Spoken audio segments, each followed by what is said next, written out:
জয় হিন্দ বন্ধুরা, তোমরা দেখছো তোমাদের প্রিয় YouTube channel hatch border force academy. তোমাদের সামনে যে অফিসিয়াল নোটিফিকেশনের বিজ্ঞপ্তি নিলাম তোমরা অন স্ক্রিন দেখতে পাচ্ছ। সিআরপিএফ কনস্টেবল পদে নতুন নিয়োগের বিজ্ঞপ্তি, মেল ফিমেল উভয়ের ক্ষেত্রে। এখানে তোমার 2025-এর বিজ্ঞপ্তি। এখানে তোমরা প্রত্যেকে দেখতে পাচ্ছ মেল এবং ফিমেল উভয়ে আবেদন করতে পারবে। এখানে শুধুমাত্র মাধ্যমিক পাস শিক্ষাগত যোগ্যতায় রিক্রুটমেন্ট করাচ্ছে। এখানে শূন্যপদ 15,513টি শূন্যপদ শুধু সিআরপিএফ কনস্টেবলের রিক্রুটমেন্ট করেছে। বয়স, বেতন, যোগ্যতা, উচ্চতা, পরীক্ষা এখানে কীভাবে রিক্রুটমেন্ট করে সেটি আমি দেখে দেবো। ভিডিওটি সম্পূর্ণ দেখো, দেখে যারা যোগ্য প্রত্যেকে আবেদন করবে। আর আমি বারবার করে রিকোয়েস্ট করি যারা চ্যানেলে নতুন, চ্যানেলটি অতি অবশ্যই সাবস্ক্রাইব করাবে। আসলে প্রত্যেক রয়েছে আমরা সরাসরি অফিসিয়াল নোটিফিকেশনে আলোচনা করছি, ভিডিওটি সম্পূর্ণ দেখবে। এটা হলো অফিসিয়াল নোটিফিকেশনের বিজ্ঞপ্তি। এখানে তোমরা প্রত্যেকে দেখতে পেয়ে যাবি। তার আগে একটা কথা বলতে চাই, তোমাদের প্রত্যেকে বলছি আমাদের যেটা ম্যান চ্যানেল, এই ম্যান চ্যানেলে কিছু সমস্যা দেখা দিয়েছে। আমরা 2 নম্বর চ্যানেল কিন্তু ওপেন করছি, 2 ইন চ্যানেল, যেখানে তোমরা বর্ডার ফোর্স স্টাডি লিখে তোমরা সার্চ করতে পারো। উপরে কিন্তু র্যাঙ্কে কিন্তু শো করবে, উপরে র্যাঙ্কে শো করবে। তোমরা চাইলে প্রত্যেক চ্যানেলটি সাবস্ক্রাইব করে রাখবে। তোমাদের কাছে আমি ছোট্ট একটা রিকোয়েস্ট করছি, তোমরা দ্বিতীয় চ্যানেলটি অতি অবশ্যই সাবস্ক্রাইব করে রাখবে। আমাদের ম্যান চ্যানেলে তোমাদের টেকনিক্যাল কিছু সমস্যা দিয়েছে, সেটা আমরা অফিসিয়াল নোটিশটা আমরা টেলিগ্রাম চ্যানেলে দিয়ে দিচ্ছি, যেটা তোমাদের আমাদের সমস্যা দেখা দিয়েছে। ক্লিয়ার বুঝতে পারছি। তোমরা অবশ্যই বর্ডার ফোর্স স্টাডি চ্যানেলটাকে অতি অবশ্যই সাবস্ক্রাইব করে রাখবে। ভিডিও নিচে লিঙ্ক পাচ্ছ, নাহলে তোমরা সার্চ করতে পারো ইউটিউব চ্যানেলের উপরে বর্ডার ফোর্স স্টাডি, তাহলে তোমরা টপ র্যাঙ্কে তোমার চ্যানেল লোগোটা শো করবে। সেখানে তোমরা প্রত্যেকেই ওখানে সাবস্ক্রাইব করে রাখবে। আসলে প্রত্যেকের বোঝা গেছে। আমরা এবার মেন টপিকে ফিরে আসি, সিআরপিএফ কনস্টেবল পদের সম্পর্কে। এটা হলো যেহেতু নোটিফিকেশনের বিজ্ঞপ্তি, এখানে তোমরা প্রত্যেকে দেখতে পেয়ে যাবে। যেখানে তোমার সিআরপিএফ কনস্টেবল রিক্রুটমেন্ট করাচ্ছে, যেখানে তোমার মেলের ভ্যাকান্সি থাকবে এবং ফিমেলের ভ্যাকান্সি থাকবে। এখানে প্রত্যেকেই অনলাইনের মাধ্যমে ফর্ম ফিল আপ করতে হবে। এখানে তোমরা ডিস্ট্রিক্ট ওয়াইজ ভ্যাকান্সি দেখতে পাবে। এখানে তোমাদের টেকনিক্যাল এবং ট্রেডম্যানের ভ্যাকান্সি থাকবে। যেখানে তোমাদের ট্রেডম্যানের শূন্যপদ, যেহেতু তোমাদের বললাম 15,000 তোমরা শূন্যপদ দেখতে পাচ্ছ, 15,500 তোমাদের সামথিং তোমাদের শূন্যপদ রয়েছে। তোমাদের অফিসিয়াল যেটা ডাটা রয়েছে সেটা আমি দেখে দিচ্ছি, ভিডিওটি সম্পূর্ণ দেখবে। এখানে রিক্রুটমেন্টের প্রসেস কী রয়েছে সেটি আমি দেখে দিচ্ছি, এক এক করে দেখাচ্ছি, ভিডিওটি সম্পূর্ণ দেখবে। এখানে যারা আবেদন করবে তাদের ক্ষেত্রে রিক্রুটমেন্টের প্রসেস তোমাদের রয়েছে। প্রথমত এখানে তোমাদের সেফটি টেস্ট দিতে হবে, অর্থাৎ কম্পিউটারের মাধ্যমে একটা পরীক্ষা দেবে। তারপর ফিজিক্যাল স্ট্যান্ডার্ড টেস্ট হবে, মানে তোমাদের হবে। তারপর তোমাদের পিএসটি হবে, অর্থাৎ ফিজিক্যাল অ্যাপ্রোসিয়েশন টেস্ট হবে। তারপর তোমাদের পিটি হবে, মানে এন্ডুরেন্স টেস্ট কিন্তু হবে। তারপর তোমাদের হবে ডকুমেন্ট ভেরিফিকেশন, আর তারপর হবে মেডিকেল এক্সামিনেশন। তারপর তোমাদের সিলেকশন কিন্তু করে নেবে। এই প্রসেসের মাধ্যমে তোমাদের রিক্রুটমেন্ট করাবে। তারপর দেখতে পাচ্ছ অনলাইনে প্রত্যেকে ফর্ম ফিল আপ করতে হচ্ছে। আর তোমরা প্রত্যেকে দেখতে পাচ্ছ এটা এইভাবে রিক্রুটমেন্ট করা, সেখানে কিন্তু নোটিফিকেশন উল্লেখ কিন্তু করা রয়েছে। এখানে তোমরা প্রত্যেকে দেখে নেবে। অফিসিয়াল নোটিশটি তোমরা টেলিগ্রাম চ্যানেলে পাচ্ছ, সেখানে যুক্ত যাও। ডিস্ট্রিক্ট ওয়াইজ তোমরা ভ্যাকান্সি পেয়ে যাবে। ক্যাটাগরি ওয়াইজ তোমাদের ভ্যাকান্সি কিন্তু উল্লেখ কিন্তু করা থাকবে, মেল এবং ফিমেল উভয়ের ক্ষেত্রে। ট্রেডম্যানের ক্ষেত্রে কত শূন্যপদ থাকবে, আর যা তোমার টেকনিক্যাল পদের ক্ষেত্রে কত শূন্যপদ থাকবে সেটা সম্পর্কে উল্লেখ করা হবে। টোটাল মিলে তোমাদের 15,000 প্লাস সামথিং শূন্যপদ রয়েছে, সেটা আমি দেখে দেবো এই ভিডিওটির মাধ্যমে। এখানে তোমরা প্রত্যেকে দেখতে পাচ্ছ তোমাদের পে স্কেলের মান কিন্তু কত রয়েছে। এখানে লেভেল 3 স্যালারি দেবে 21,700 থেকে 69,100 টাকা অবধি স্যালারি দেবে। এখানে তোমরা টেকনিক্যাল একটা ট্রেডম্যানের শূন্যপদ তোমরা দেখতে পেয়ে যাবে। এই অফিসিয়াল ওয়েবসাইটের মাধ্যমে প্রত্যেক ফর্ম ফিল আপ কিন্তু করতে হবে। প্রথমত রেজিস্ট্রেশন করতে হবে। রেজিস্ট্রেশন করার পর তোমাদের অনলাইনের মধ্যে প্রত্যেক ফর্ম ফিল আপ কিন্তু করতে হচ্ছে। এখানে তোমরা প্রত্যেকে দেখতে পাচ্ছ ভ্যাকান্সি অফ পোস্ট, এখানে মেলের ভ্যাকান্সি রয়েছে, কোন পোস্টে কতগুলো ভ্যাকান্সি রয়েছে। এখানে তোমরা প্রত্যেকে দেখতে পাচ্ছ তোমাদের স্টেটের নাম কিন্তু উল্লেখ কিন্তু করা হচ্ছে। এইভাবে তোমরা কিন্তু প্রত্যেকে কিন্তু চেক আউট করবে। মেল ফিমেল উভয়ের ভ্যাকান্সি কিন্তু উল্লেখ করা থাকছে। এখানে ওয়েস্ট বেঙ্গলের টোটাল কতগুলো ভ্যাকান্সি সেটা কিন্তু উল্লেখ করা রয়েছে, তোমরা চেক আউট করে নেবে। এখানে তোমরা প্রত্যেকে দেখতে পাচ্ছ তোমার যেটা এজ লিমিট ধরা হবে, সেটা তোমরা যারা SC ST প্রার্থী তারা সরকারি বয়সে তোমরা 5 বছরের ছাড় পাবে। আর যারা ওবিসি প্রার্থী তারা 3 বছরের, যারা XR তারাও 3 বছরের ছাড় পাচ্ছ। এখানে যেটা তোমাদের বয়স, তোমাদের কিছু পোস্টের ক্ষেত্রে 18 থেকে তোমাদের বয়স কিন্তু 27-এর মধ্যে হতে হবে। আর যারা টেকনিক্যাল পোস্টে ফর্ম ফিল আপ করবে তাদের 18 থেকে তোমাদের বয়স 25-এর মধ্যে হতে হবে। তারপরে তোমরা কিন্তু ফর্ম ফিল আপ কিন্তু করতে পারবে। এখানে প্রথমত অনলাইনের মাধ্যমে রেজিস্ট্রেশন করতে হবে। রেজিস্ট্রেশন করার পর তোমাদের ফর্ম ফিল আপ কিন্তু করতে হবে। ক্লিয়ার করে বুঝতে পারছি। তোমরা প্রত্যেকে দেখতে পাচ্ছ অ্যাপ্লিকেশন ফিস কত টাকা দিতে হবে। যারা UR জেনারেল প্রার্থী তাদের ক্ষেত্রে 100 টাকা। যারা SC ST ওমেন ক্যান্ডিডেট তাদের ক্ষেত্রে কোনো রকম আবেদনের মূল্য দিতে হবে না। যারা UR জেনারেল প্রার্থী শুধুমাত্র তারা কিন্তু 100 টাকা কিন্তু পে করবে, আবেদনের মূল্য কিন্তু দিবে।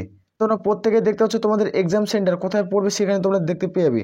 যখন অনলাইনের মাধ্যমে তুমি ফর্মটি ফিল আপ করবে তোমাকে 3টা এক্সাম সেন্টার কিন্তু চুজ করতে হবে। পরপর তোমাদের 3টে এক্সাম সেন্টার কিন্তু চুজ করতে হবে, যেখানে তোমার CBT কিন্তু টেস্ট দিতে হবে। এখানে যারা ত্রিপুরা থেকে ভিডিওটি দেখছো তোমরা আগরতলাতে এক্সাম সেন্টার পেয়ে যাবে। যারা ওয়েস্ট বেঙ্গলের প্রার্থী তাদের ক্ষেত্রে আমি দেখে দিচ্ছি তোমরা কিন্তু কোথায় কিন্তু রয়েছে। যারা আসামের প্রার্থী তোমরা দেখতে পেয়ে যাবে। এখানে ওয়েস্ট বেঙ্গলের ক্ষেত্রে কোথায় রয়েছে সেটা আমরা দেখবো।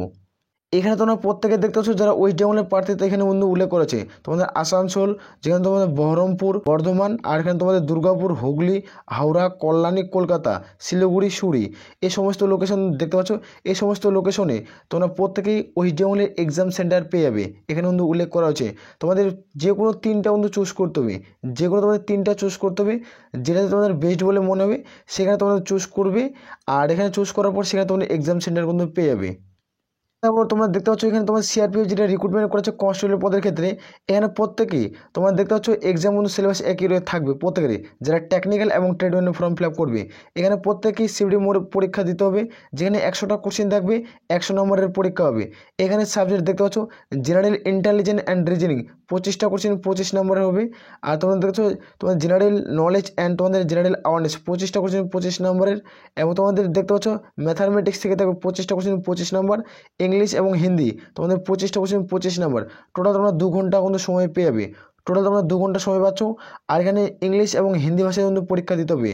এখানে দেখতে পাচ্ছ মাল্টি চয়েস প্রশ্ন থাকবে, 4টা অপশান থাকবে, 4টা অপশানের মধ্যে তোমাদের সঠিক উত্তর কিন্তু বেছে নিতে হবে।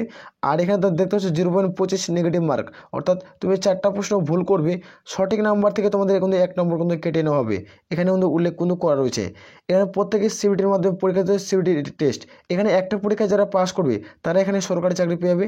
এখানে তোমরা দেখবো যে তোমাদের হিন্দি এবং তোমাদের ইংলিশে যেটা পরীক্ষা দেবে, তারপর হবে তোমাদের ফিজিক্যাল স্ট্যান্ডার্ড টেস্ট। এখানে যেটা ফিজিক্যাল স্ট্যান্ডার্ড টেস্ট রয়েছে সেটা দেখে দিচ্ছি। এখানে যেটা ফিজিক্যাল স্ট্যান্ডার্ড টেস্ট রয়েছে, এখানে যারা হাইট তোমাদের চাওয়া হয়েছে, যাদের 170 সেন্টিমিটার থাকবে তারা এখানে ফর্ম ফিল আপ কিন্তু করতে পারবে। আর যারা ফিমেল প্রার্থী 157 সেন্টিমিটার কিন্তু তোমাদের হাইট লাগবে। এখানে তোমাদের বুকের ছাতির মাপ কতটা চাও প্রত্যেকে দেখতে পাচ্ছ। যারা শিডিউল ট্রাইব প্রার্থী তারা কিন্তু 162 সেন্টিমিটার হলে তোমরা আবেদন করতে পারবে। যারা ফিমেল প্রার্থী শিডিউল ট্রাইব তারা 150 সেন্টিমিটার হলে তোমরা ফর্ম ফিল আপ কিন্তু করতে পারছো। এখানে কিন্তু উল্লেখ কিন্তু করা হয়েছে, এভাবে তোমরা চেক আউট করে নেবে। এখানে চেস্ট তোমাদের চাওয়া হয়েছে ছেলেদের ক্ষেত্রে তোমাদের নর্মালি 80 ফুলে কিন্তু 5 করতে হবে, অর্থাৎ 85 কিন্তু করতে হচ্ছে। যারা এসটি প্রার্থী তারা 2.5 সেন্টিমিটার তোমরা এক্সট্রাভাবে তোমরা ছাড় পেয়ে যাবে। এখানে উল্লেখ কিন্তু করা হয়েছে নর্মালি 76 তোমাদের কিন্তু 5 কিন্তু করতে হবে, তারপরে তুমি এখানে আবেদন কিন্তু করবে এবং তুমি এখানে সরকারি চাকরি কিন্তু পেয়ে যাবে। আর তোমার থাকবে ফিজিক্যাল অ্যাসোসিয়েশন টেস্ট। এখানে কিন্তু উল্লেখ করা হচ্ছে ফিজিক্যাল যেটা অ্যাসোসিয়েশন টেস্ট রয়েছে, তুমি যে পোস্টে ফর্ম ফিল আপ করবে এখানে কিন্তু পোস্টগুলো তোমাদের উল্লেখ করেছে। এখানে তোমরা নোটিফিকেশন টেলিগ্রাম চলে নেবে, সেখান থেকে তোমরা চেক আউট করে নেবে। এখানে মেলের ক্ষেত্রে তোমাদের 5 কিমি মাঠ 24 মিনিটে কভার কিন্তু করতে হচ্ছে। আর ফিমেলদের ক্ষেত্রে 1600 মিটার মাঠ 8 মিনিট 30 সেকেন্ড কিন্তু কভার করতে হবে। এটাকে প্রত্যেকে কিন্তু রানিং কিন্তু করতে হচ্ছে। এই রানে যারা পাস করবে তারা কিন্তু এখানে সিলেকশন পেয়ে যাবে। আর এখানে তোমরা প্রত্যেকে দেখতে পাচ্ছ যারা কুক, ওয়েদার, বারবার, ওয়াশারম্যান, ট্রেডম্যান, সাফাই কর্মচারী এই সমস্ত পদে ফর্ম ফিল আপ করবে, তাদের 1600 মিটার মাঠ থাকবে, 10 মিনিটে কিন্তু কভার করতে হচ্ছে। আর এটা মেলদের ক্ষেত্রে মানে মানে পুরুষদের প্রার্থী আর যারা ফিমেল প্রার্থী তাদের ক্ষেত্রে দেখতে পাচ্ছ 1600 মিটার মাঠ 12 মিনিটে কিন্তু কভার কিন্তু করতে হচ্ছে। তুমি যে পোস্টে ফর্ম ফিল আপ করবে এখানে মাঠটা তুমি দেখে নেবে যে তোমাদের মাঠ কিন্তু কতটা ডিস্টেন্স কিন্তু রয়েছে, এখানে দেখে তারপরে কিন্তু আবেদন করবে। এখানে আবেদন করার সময় তোমাদের কী কী তোমাদের ডকুমেন্ট কিন্তু লাগবে সেটা দেখে দিচ্ছি। এখানে আবেদন করার সময় তোমাদের আধার কার্ড লাগবে, ড্রাইভিং লাইসেন্স লাগবে, ভোটার কার্ড লাগবে, এখানে আইডেন্টি কার্ড যে কোনো একটা হলে হবে। আর কলেজ এবং ইনকাম ট্যাক্স বা পেন কার্ড তোমাদের অবশ্যই থাকা জরুরি। তারপরে যোগ্য তোমাদের উচ্চতা অনুযায়ী তোমাদের কিন্তু ওয়েট চাওয়া হয়েছে, মানে তোমাদের উচ্চতা কতটা সেই হিসাবে তোমাদের কিন্তু ওয়েট কিন্তু লাগবে, এখানে কিন্তু নোটিফিকেশনে উল্লেখ করেছে। আর তারপরে প্রত্যেকেই ট্রেড টেস্ট দিতে হবে। যারা ড্রাইভার পদে ফর্ম ফিল আপ করবে তাদের ড্রাইভিং কিন্তু করাতে হবে। যারা তুমি যে পোস্টে ফর্ম ফিল আপ করবে সেই পোস্টের ক্ষেত্রে তোমাদের ট্রেড টেস্ট কিন্তু প্রত্যেকে দিতে হচ্ছে। নোটিফিকেশনটি তোমরা টেলিগ্রাম চ্যানেলে পেয়ে যাবে। আমি এখানে থেকে দিচ্ছি ডকুমেন্ট ভেরিফিকেশন, তোমাদের কী কী লাগবে সেগুলো প্রত্যেকে তোমরা এখানে চেক আউট কিন্তু করে নেবে। তারপরে তোমরা এখানে মেডিকেল এক্সামিনেশন তোমরা দেখতে পাচ্ছ, তোমাদের মেডিকেল কীভাবে রিক্রুটমেন্ট কিন্তু করায়। এখানে মেডিকেল তোমরা প্রত্যেকে দেখতে পেয়ে যাবে। এখানে তোমার 6/6 হতে হবে, 6/9 হতে হবে, এখানে তোমাদের চোখের তার হতে হবে। এখানে একবার চেক আউট করবে। নোটিফিকেশনটা আমি টেলিগ্রাম চ্যানেলে দিচ্ছি। আর আমি বারবার করে রিকোয়েস্ট করি যারা চ্যানেলে নতুন চ্যানেলটি অতি অবশ্যই সাবস্ক্রাইব করাবে। আসলে প্রত্যেক রোজা গেছে। এখানে তোমাদের মডেল সিলেকশন, এখানে তুমি কত নাম্বার পেলে তুমি পাস করবে এখানে কিন্তু উল্লেখ কিন্তু করা হয়েছে কাট অফ মার্কস। যারা ইউআর প্রার্থী তারা কিন্তু 30% কিন্তু লাগবে। আর যারা ইডাব্লিউ বা ওবিসি প্রার্থী তাদের ক্ষেত্রে 25%, বলে আদার্স ক্যান্ডিডেট তাদের 20% কিন্তু লাগবে। এটা কিন্তু উল্লেখ করা হয়েছে। তোমরা তোমরা দেখতে পাচ্ছ টেকনিক্যাল এবং ট্রেডম্যান পদের ক্ষেত্রে এটা কিন্তু কোয়ালিফাই কিন্তু নাম্বার, এই নাম্বারটি যারা পাবে তারা এখানে পাস কিন্তু করবে। কোয়ালিফাই করার পর তোমাদের মাঠ হবে, মাঠ, তারপর উচ্চতা, তারপর ডকুমেন্ট ভেরিফিকেশন, এইভাবে রিক্রুটমেন্টটি করাচ্ছে। তোমরা চাইলে প্রত্যেক একবার চেক আউট করতে পারো। নট স্টেট ও টেলিগ্রাম চ্যানেল পেয়ে যাবে। ক্লিয়ার করে বুঝাতে পারছি। তাহলে এ বলে আমরা এখান থেকে ভিডিওটি শেষ করছি। জয় হিন্দ, জয় ভারত।